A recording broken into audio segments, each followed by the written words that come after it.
Quer fazer uma leitura nas entrelinhas da capa, da imagem do grupo? Então vamos lá. Olha só. Vamos lá. Aqui a gente tem então o tradicional retrato de família, como nós já dissemos, e agora nós vamos percorrer esse retrato analisando um por um dos integrantes do grupo. A começar por ele, o Caetano Veloso. Dá pra ver ali embaixo do retrato, né, que ele tá segurando, que ele tá usando uma calça vermelha, né?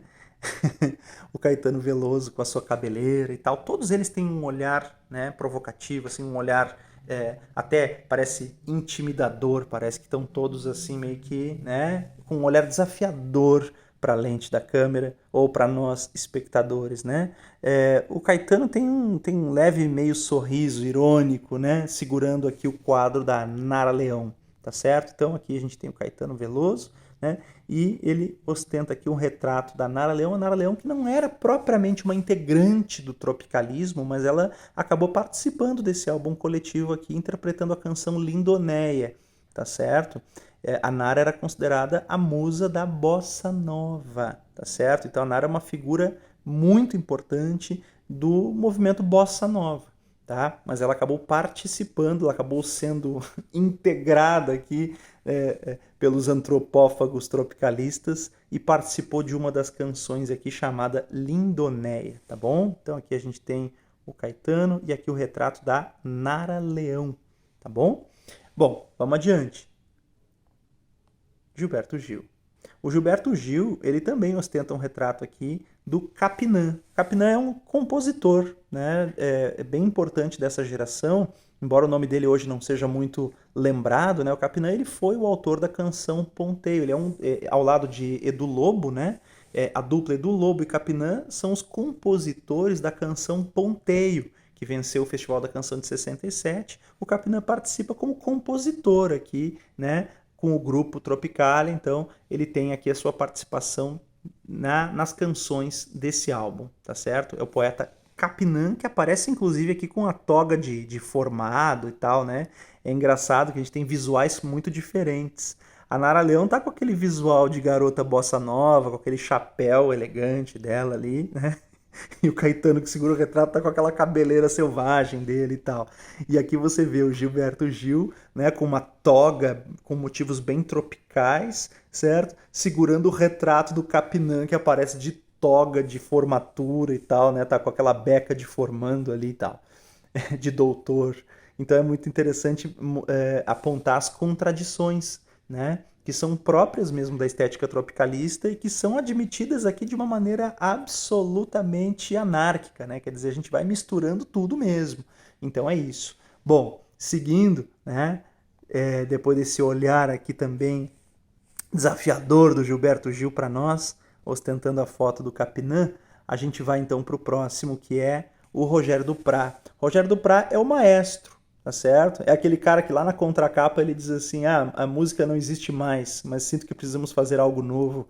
Então, o Duprat, o maestro, ele foi um cara importante para fazer os arranjos aqui, enfim, então ele é um grande alquimista aqui das sonoridades, muito importante para fazer os arranjos do álbum que a gente vai fruir, que a gente vai escutar com cuidado aí na sequência, né? Então, esse é o Rogério Duprat. Mas é interessante porque a imagem dele ela se coloca, né, de uma maneira muito irreverente, apesar de posar para a foto como fosse algo sério. E eu acho que essa é uma das contradições da capa. Todo mundo aqui está muito sério, mas isso aqui tudo é uma grande brincadeira, né? Ou será que é mais sério do que a gente imagina? Tem todas essas interpretações possíveis, né? Entre o sério e o irreverente, né? É uma irreverência séria, porque ela tem um recado a dar sobre a sociedade brasileira, sobre a cultura brasileira, mas enfim, é uma irreverência séria, né? Você tem aqui dentro desse comportamento sério e reverente, o Rogério Duprat segurando parece um pinico, né? Como fosse uma xícara.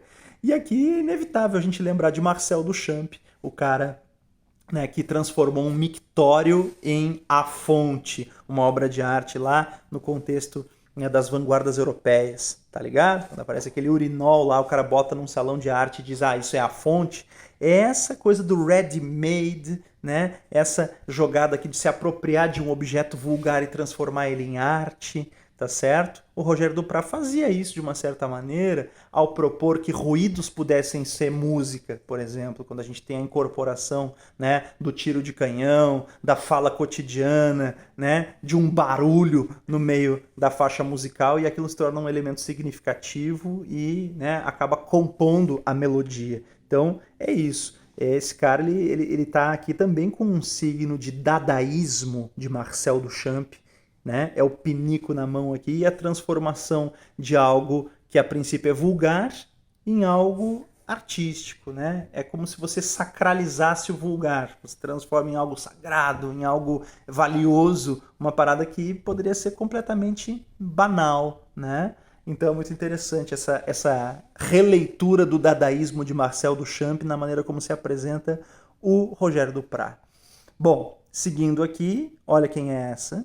É a Rita Lee, né? Rita Lee, então, que foi também uma das figuras mais, né, espetaculares, mais significativas da nossa música brasileira, do nosso rock and roll, né? Falecida recentemente. A Rita integrava o grupo Os Mutantes aqui com os irmãos Arnaldo Batista, né, e Sérgio Dias, cada um empunhando seu instrumento musical, que mostra que também essa família não é exatamente uma família tradicional, né? Então, quer dizer, você tem o Arnaldo Batista com o baixo, né? O Sérgio Dias ali com a guitarra. Enfim, isso não é uma família tradicional. Bom, então você viu a Rita Lee e os irmãos Arnaldo Batista e Sérgio Dias. Os três são Os Mutantes. E você tem aqui também o Tom Zé. O Tom Zé, ele traz consigo uma bolsa de couro, né?